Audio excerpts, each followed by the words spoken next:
I'm in a bit of a good mood because I feel like we are getting closer to that moment where we're going to start to see where the rubber meets the road, as they say, where the proverbial stuff hits the fan, where things are going to start happening shortly. And that two things have happened today that, or I should say over the past 24 hours that have edged us closer to this.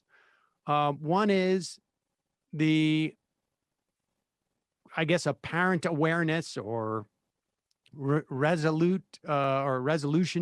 by the Republicans in the Senate that they are going to filibuster the creation of a January 6th commission. We'll talk about the details of this a little bit later.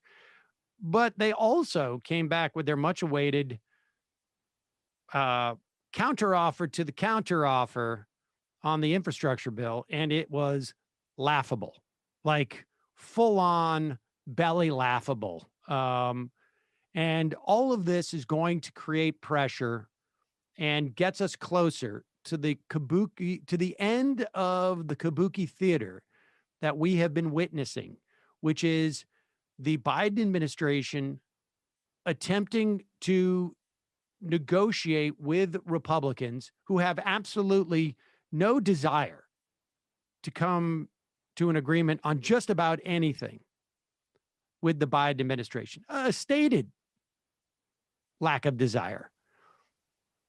And the Biden administration has been engaging in this kabuki theater as a way of placating the concerns, the demands, the own kabuki theater, the narrative building that some moderates want. We're going to talk about all of this in a bit.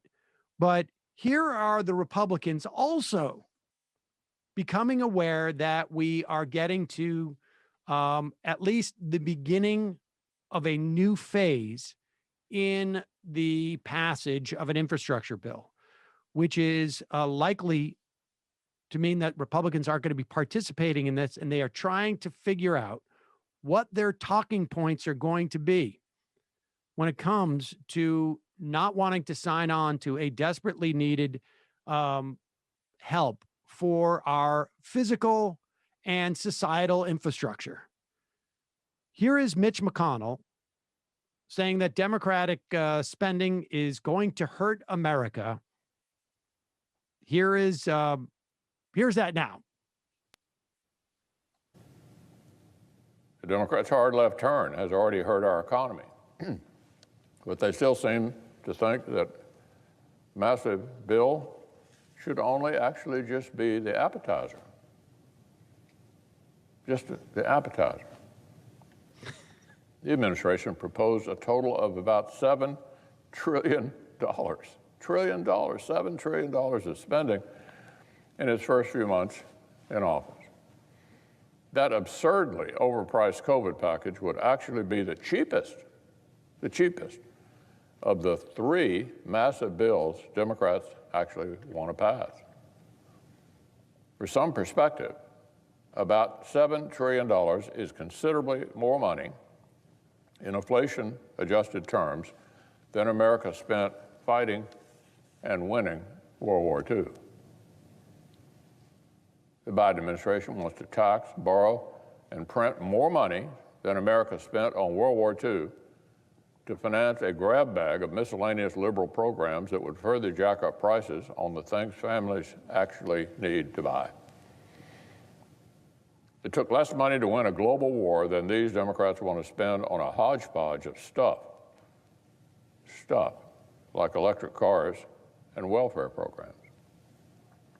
$7 trillion. $7 trillion of mediocre socialism and liberal social engineering. No serious expert thinks this is what our economy actually needs. No wonder.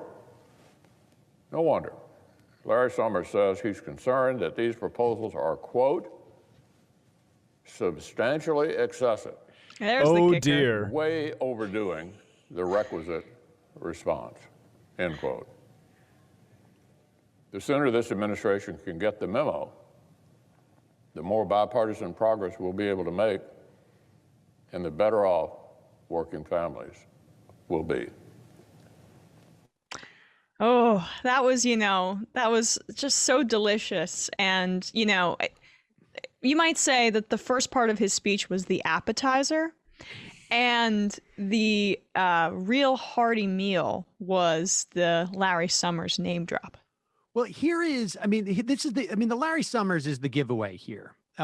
This is a speech not meant for the Republican Party. This is a speech that is meant for the Beltway media, because the Republican Party has completely lost its ability to leverage that old talking point about deficits. You notice he didn't even say the word deficit, right? I mean, it used to be deficit hawkery was the way that they would attack a bill like this, but it is no longer operative.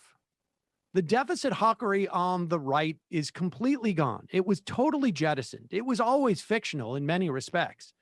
But it's not tenable anymore. The media has decided that this big of a lie about deficit, concern, they're not going to go along with it in the post-Trump era. So they've kind of have to abandon it. I mean, they beat that dead horse to death. The problem is that the Republicans abandoned it during Donald Trump.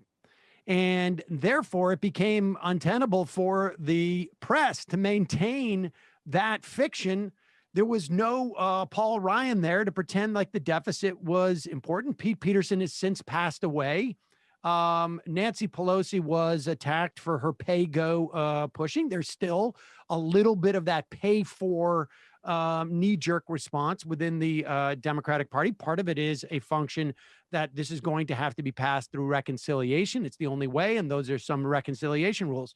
But as a political matter, Mitch McConnell knows there's no appetite for this in the Republican Party. He needs to basically try and scare senators, I guess, and people in the administration as to the existence of some type of band of experts. But the point is that Larry Summers has also now been equally debunked as essentially a voice in the Democratic Party. He attempted a month or two ago to throw a wrench in the COVID relief bill. It failed because he was mad that he was not picked to be in the Biden administration. Everybody knew it in these circles, narrow circles that Mitch McConnell's trying to speak to. And so there is no toehold. There is no toehold ultimately. And this is going to become more relevant when we start to talk about why it is going to be a fight within the Democratic Party about the infrastructure bill rather than one outside of the Democratic Party. So that's the first act, or the first, the one, that's the jab, if that's you will. The appetizer. That's the appetizer. And I would not want to watch him eat food. Just the thought about, and that's also just he lifts up his neck and then it goes in there, right? Kind of like some sort of Star Wars and then it just dissolves situation, right? No, but he would not be saying the word appetizer if this was meant for the public at large, right? He was talking to inside the Beltway.